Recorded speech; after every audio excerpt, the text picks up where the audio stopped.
السلام عليكم ورحمة الله وبركاته. صباح الفل والورد والياسمين. وحشتوني كتير كتير كتير كتير. طبعا بقى لو انت جديدة معانا في القناة يا ريت تشتركي في القناة وتفعلي زر الجرس عشان يوصلك كل جديد. ويا جماعة والله العظيم اللي بيتفرج عليا كتير من غير ما بيشترك، يعني اشتركي، هو الزرار الاحمر اللي تحت بس تضغطي عليه تبقى مشتركة في القناة. المهم بقى انا بعمل ايه، بنجهز اول حاجه. طبعا صحينا من النوم قلنا بقى ايه، نجهز الفطار. انا صاحيه بدري بقى عشان عارفه ان انا عندي النهارده شغل كتير. شفت بقى طبعا الروتين بتاعي امبارح، فكان عندي بقى النهارده بقى شغل تكمله الشغل عشان بقى نخلص تنظيف الشقه وكده. المهم كان عندي بقى البطيخه اللي انا بعمله ايه في البطيخه ده، ما تستغربوش. انا ما بيكون عندي جزء من، طبعا احنا كنا امبارح في البطيخه يعني اتغدينا بيها واتبقى طبعا الجزء ده لان كانت كبيره اصلا. بس البطيخ السنه دي تحفه، لا مسكر جميل. هو اصلا البطيخه ذات نفسها اصلا باين عليها حمار وحلاوه. بصوا عايزه اقول لكم فعلا فعلا حمار وحلاوه. المهم بعمل ايه بقى، ببقى اشيل الطبقه الفوقانيه خالص اللي منها يعتبر معرضه للهواء، اللي هو طبعا انا مغطياها وكل حاجه. بس كل الطبقه اللي فوق دي بحاول ان انا اشيلها تبقى الطبقه اللي تحت دي يعتبر مش باينه. فعلا فعلا جربي الوضع ده، بتلاقي اللي فوق دي لها طعم مش حلو، اللي تحت بقى طعمها جميل الطبيعي، البطيخه الطبيعيه. فطرنا وخلصنا وانا بقى واقفه لكم كده محتاره، طب انا اعمل ايه؟ طب انا دلوقتي كنت ناويه ان انا انضف الشقه وجايبه المعطر بتاعي وجايبه المنظف الجل وكل حاجه مجهزاه. اطلع البلكونه انا لقيت كميه تراب لا حصر له. انا اتخضيت اصلا. طب اعمل ايه؟ طب انا قايمه بقى، ما تقومي بقى متحمسه كده ونشيطه وعندك بقى يعني فاهمين باور باور بقى يا جماعه، باور هنضف النهارده بقى، وقايمه متحمسه بدري وصاحيه بدري وقلقه الدنيا وقوموا بقى يا ولادي بقى علشان هنضف. طلعت البلكونه انا ذهلت، ده انا لو كنت نضفت النهارده يبقى انا بجد يعني بشتغل نفسي. الجو كان وحش قوي النهارده، كميه تراب فوق مما تتخيلوا. اي حاجه طبعا ليا انا شلتها، نفضتها وشلتها. فما كانش ينفع بقى تنظيف النهارده. انا احترت شويه وبيني وبينكم اتقفلت اصلا لما لقيت الجو مش حلو ان انا مش هعرف انضف. لما بتبقي مستفه نفسك ان انت هتعملي حاجات معينه واليوم يتلخبط بتحسي بقى ان انت مش مركزه. قمت قايله بقى ايه، لا نقفل بقى على الموضوع ونشوف بقى هنعمل ايه تاني. قلت لهم خلاص بقى، انا كنت النهارده بقى كروتهم يعني اطبخ لهم بقى اي حاجه، نشتري اي حاجه من بره. المهم قلت لا خلاص بقى اطبخ لهم بقى، امري الى الله.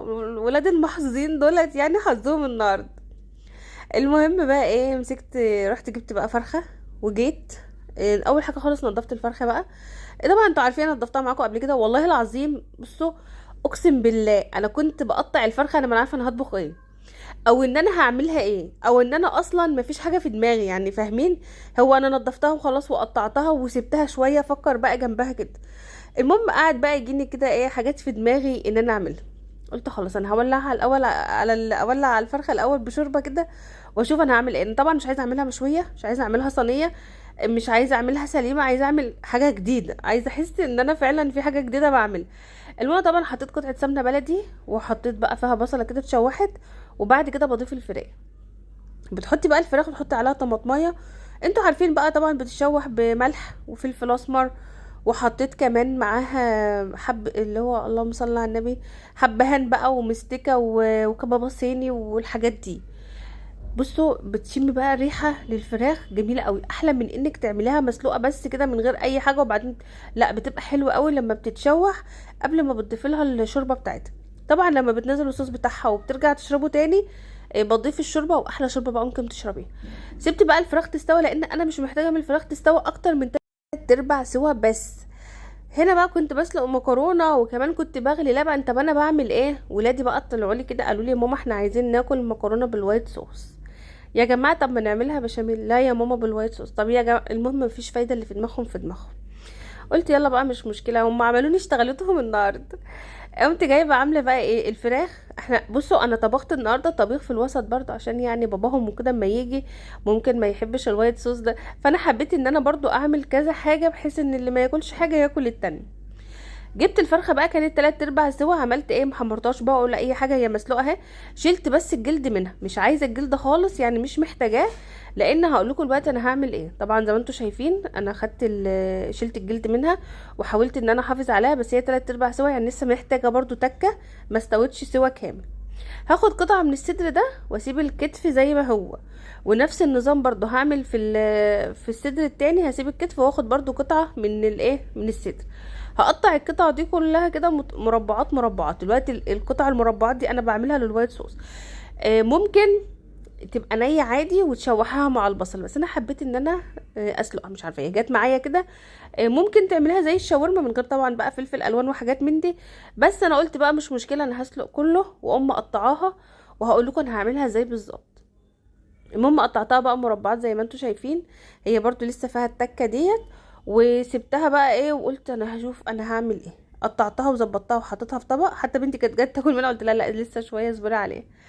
وهمسك بقى بصله ابشرها، وهقول لكم بقى انا هعمل الوايت صوص ازاي. بس بصراحه هي عجبتني، اولا خفيفه جدا، حسيت ان انا ما اكلتش حاجه يعني، بجد شبعتني، وحاسه ان هي اكله خفيفه قوي.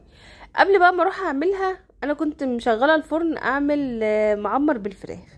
جوزي بقى يا جماعه يجي من الشغل تعبان وعايز يتغدى اكله حلوه كده، حاجه كده يا جماعه من بتاعتنا بقى، احنا بقى بتاعت مصر الفلاحي دي بقى، الحاجات الجامده بتاعتنا دي. فقلت هو الطبق المعمر اللي هيجيب من الاخر.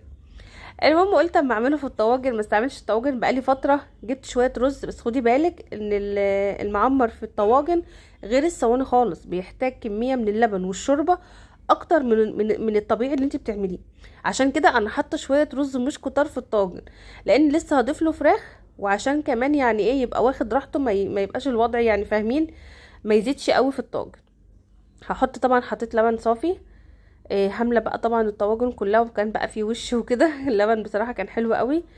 وهمسك بقى الفراخ اقسمها في الطاجن، يعني كل طاجن كده احط فيه. بس الاول طبعا برش رشه ملح، وطبعا ما تنسيش شويه السكر بقى في المعمر بيدوله حلاوه قد ايه، يعني لازم برضو حبه السكر دول. وعلى فكره برضو الزبادي بتديله طعم حلو قوي للي ما جربهاش، بس انا والله ما كان عندي زبادي. لو ما عندكيش وش لبن الزبادي بتحل محله بالظبط. المهم بقى هقسم الفراخ في الطاجن كده. طبعا يعني الطواجن دي لو كبيره شويه هتبقى مريحاني اكتر. وهمسك بقى طبعا، خلاص انا رصيتها، حسيت انها محتاجه بقى شويه لبن كمان، ضفت لها بقى شويه شرب. ما كترتش لبن اكتر من كده، لا حطيت شرب. حطيت بقى حته زبده بقى وحته سمنه بلدي بقى، وكده الطواجن خلاص اتروق عليها. الفرن بقى حامي جدا، يعني الفرن اصلا انا مولعاه من قبل ما ابدا في المعمر خالص، وده بيبقى على فكره من نجاح صينيه المعمر. لو دخلت المعمر في فرن بارد ما بيبقاش حلو، او ما بيعملكيش وش حلو، وما بيستواش السوى اللي انت عايزاه. دخلنا بقى صينيه المعمر في الفرن، وقلنا بقى نعمل المكرونه والوايت صوص. كل واحد يا جماعه والله في البيت بيبقى له طلب كل واحد بيبقى ليه راي هتعملي ايه.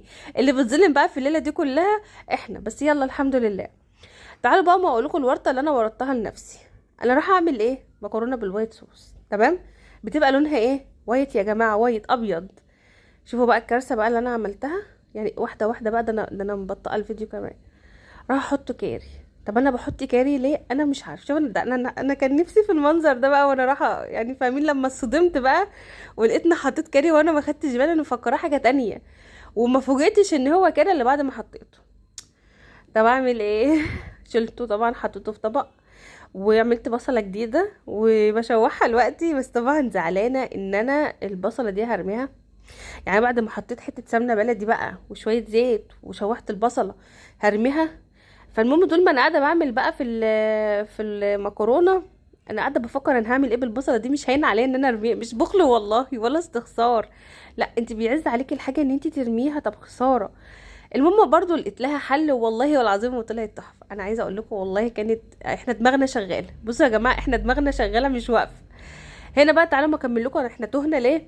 البصله انا شوحتها تشويحتين، حطيت حبه فلفل اسمر وحبه كزبره صغننين.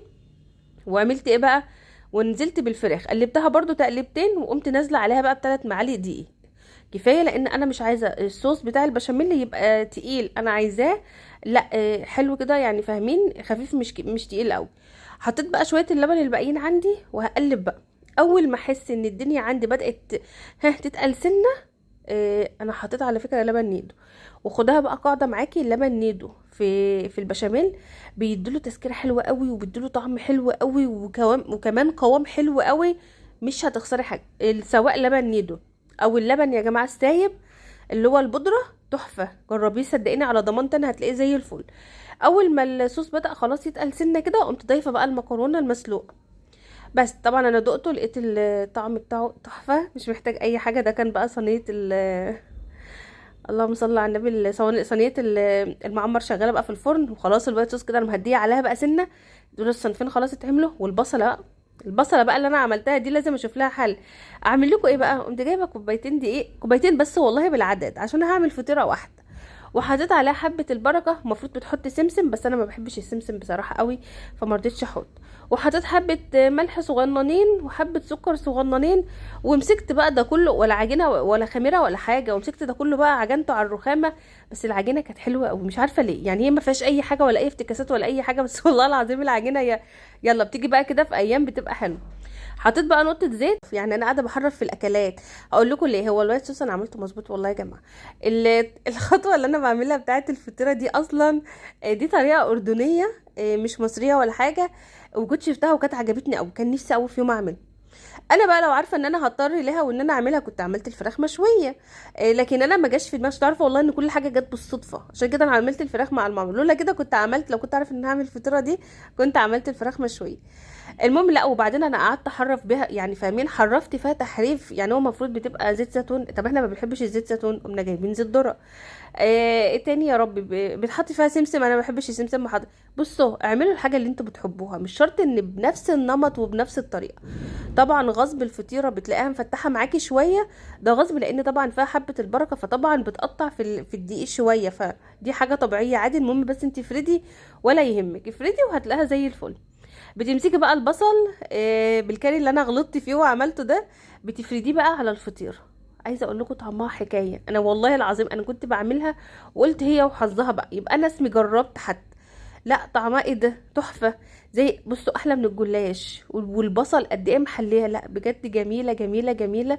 عايزين يا جماعه من هنا بقى يعني نشكر الشعب الاردني، بجد طعمها يا جماعه تحفه تحفه. المهم هنا بقى طبعا خلاص اخر بقى واحده بلمها كده زي الفطيره بقى بتاعتنا عادي. وهبدا بقى ان انا احطها في صينيه، ولازم ترتاح شويه. انا بسيبها ترتاح بس ليه؟ بسيبها يعني العجينه دي هي مش خميره ولا حاجه، بس انا بسيب الحاجه دي ترتاح علشان ان انا اعرف ان انا افردها، لان طبعا العجينه ما بتتفردش الا لما بتكون واخده راحتها خالص. تعرفي بقى ان انتي تفرديها. مسحت بقى الرخامه بتاعتي اللي طول النهار قاعده بمسح فيها ديت، وبعدين بقى جيت افردها لقيتها لا لسه محتاجه شويه، لان أنا كنت افردها على طول والله، يا دوبك مسحت الرخامه وجيت افردها لا حسيت انها عايزه تكه كمان كده. المهم شايفين بقى طاجن المعمر بالفراخ، والله كان طعمه حلو قوي. السمنه البلدي بقى يا جماعه طعم. وبعدين عارفين طبعا ما تلاقوا الحاجه بتبقى صغننه كده على القد، بتلاقي اصلا واخده طعم حلو قوي. المهم كده خلاص بقى الصينيه عندي خلاص بقت زي الفل. مسكت بقى فردتها، فردت معايا على طول، وطلعت بقى بالشكل القمر اللي انتوا شايفينه ده. ايه الجمال ده؟ لا جمال ايه، ايه الحلاوه دي، ايه الحلاوه والطعامه دي، طعمها تحفه يا جماعه والله العظيم، على ضمانتي انا اعملوها. بس اعملوا معاه بقى فراخ مشويه، مش الحاجات الكتير اللي انا عملتها دي. انتوا عارفين انا عامله من كل فيلم اغنيه، بس في الاخر والله العظيم يعني طلع في حاجه حلوه، يعني طلع في نتيجه حلوه.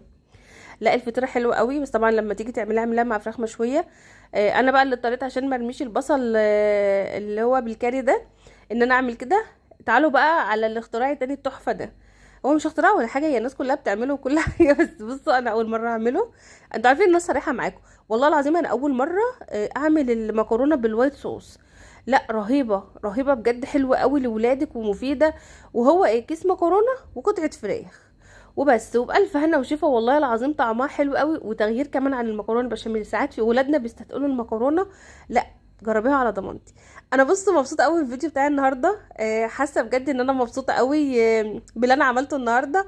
يا رب الفيديو بتاعي يعجبكم، ويا رب بكره الجو بقى ان شاء الله ده معايا يطلع حلو، علشان بقى نبدا ننظف شقتنا ونظبط دنيتنا. بحبكم في الله، انتظروني في الفيديو اللي جاي، مع السلامه.